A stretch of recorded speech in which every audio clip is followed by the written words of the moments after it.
Guys, Anda tahu Natalie Holscher mantan suaminya Sule. Jadi kemarin itu dia itu membuat sebuah kehebohan ketika men-DJ di Sidrap, Sulawesi Selatan.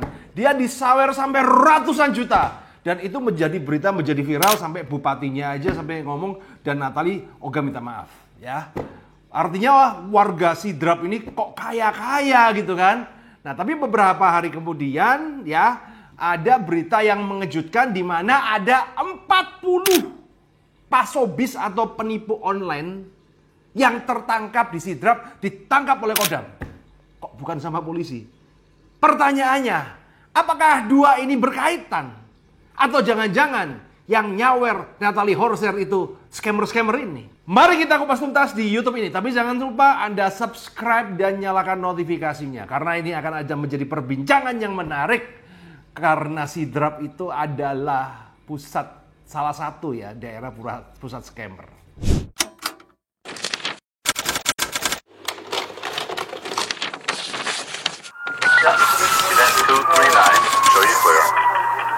Halo Streetmart, ketemu bersama saya Roy Sakti dan saya ada berita yang menarik ini ya. Jadi di Sidrap, jadi saya ini kan sudah termasuk memerangi penipuan online scammer-scammer. Scammer itu kan ada yang scammer aplikasi, ada yang scamming social engineering atau istilahnya pasobis. Nah, selama bertahun-tahun saya membantu korban, melacak juga ataupun mengidentifikasi, selalu ada dua titik yang dominan ya.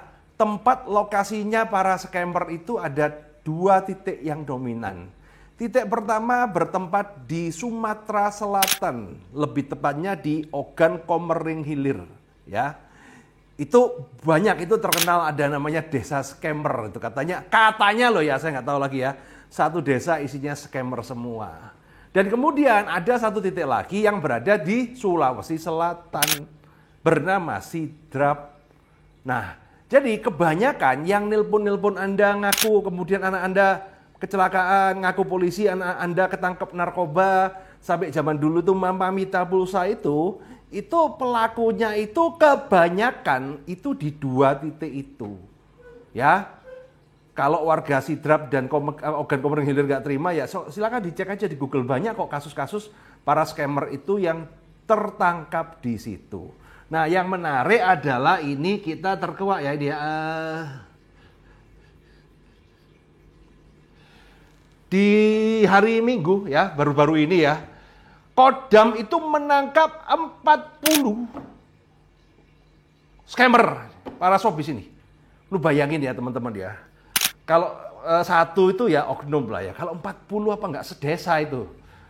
Makanya mereka tuh katanya, saya nggak tahu ya, saya nggak pernah ke Sidrap, mungkin teman-teman yang pernah ke Sidrap ya, banyak di sana itu rumahnya mewah-mewah ya, katanya karena kebanyakan hari hasil scammer. Nggak semua ya, oknum ini teman-teman ya. Tapi ini bisa menjadi perhatian buat Bupati Sidrap bahwa kota Anda itu terkenal dengan sekarang scammer. Mau tidak mau silakan dicek. Buktinya apa? 40 orang yang ketangkap ya. Dan yang menarik, yang nangkep itu TNI Kodam. Mati loh. Harusnya scammer-scammer ini ditangkap oleh polisi, ya. Tapi ternyata yang nangkep itu TNI kemudian diserahkan ke polisi. Ini mungkin saking gregetennya masyarakat karena banyak korban-korban penipuan yang tidak mendapatkan keadilan, ya. Tapi yang menarik teman-teman, dari 40 yang ditangkap, ya, 37 itu dibebaskan karena tidak ada korban melapor. Jadi yang diteruskan sampai ditahan itu ada 3 orang karena ada korban yang melapor. Yang lebih menariknya lagi, ternyata ketika diselusurin nih ya kan, ketika ditangkap kan dikumpulin ada ratusan handphone, kemudian ditelusuri nih, oh ternyata ada korban yang pura-pura jual beli tanaman lah, kemudian ada yang dokter sakit lah, macam-macam modusnya itu macam-macam lah, ya. Nah, mereka ini ditelepon oleh pihak kepolisian untuk melapor sebagai korban, tapi di antara 40 ini ya, tidak ada yang mau melapor sebagai korban. Yang melapor hanya 3 orang, satu dari Jawa Timur, satu dari Semarang, satu dari mana. Artinya yang diproses ya 3, yang 37 ini dikembalikan ke masyarakat ataupun ke keluarganya. Ini masih kecil-kecil teman-teman ya. Dan ini akan menjadi calon scammer-scammer berikutnya. Nah, ada dugaan kuat di masyarakat ya, bahwa ini ada backingan, ya, ada dugaan kuat seperti itu ya. Kenapa kok bisa dikeluarkan semua? Tapi ya memang kalau saya berbicara secara aturan hukum ya, tindak-tindak penipuan yang seperti itu kan harus ada korban yang melapor. Artinya kalau tidak ada korban yang melapor ya dia tidak bisa memproses.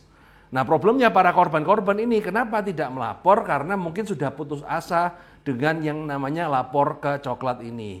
Duit belum tentu balik, malah nanti dimintain duit, nanti dimintain keterangan, nanti suruh datang ke sana untuk melapor, malah proses. Padahal duitnya itu ya mungkin duitnya kecil, kita apa segala, akhirnya banyak korban yang tidak melapor. Inilah kenapa kawan-kawan ya, yang namanya microcrime, ini kan namanya microcrime ini memang akan susah diberantas dan makin susah. Karena ternyata selama tidak ada korban melapor ya akan dikembalikan lagi.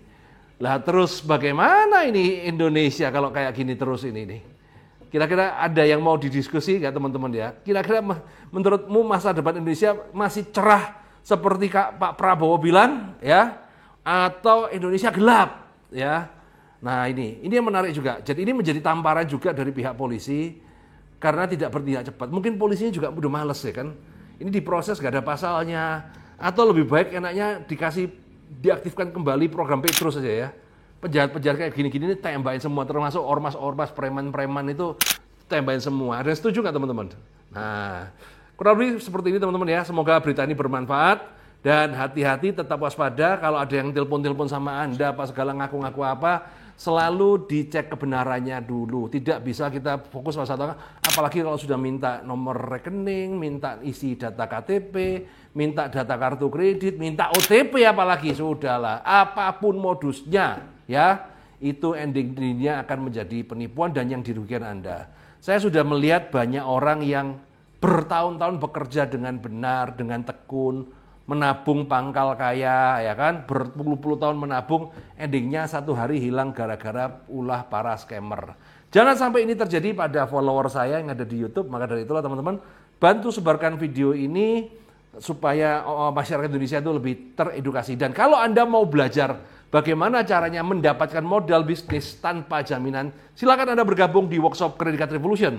Di situ saya akan membimbing Anda bagaimana Anda bisa mendapatkan modal bisnis ratusan juta, miliaran, nggak perlu nipu kayak scammer ini, tapi kita dapat dari kartu kredit dan bagaimana menggunakannya untuk modal bisnis Anda.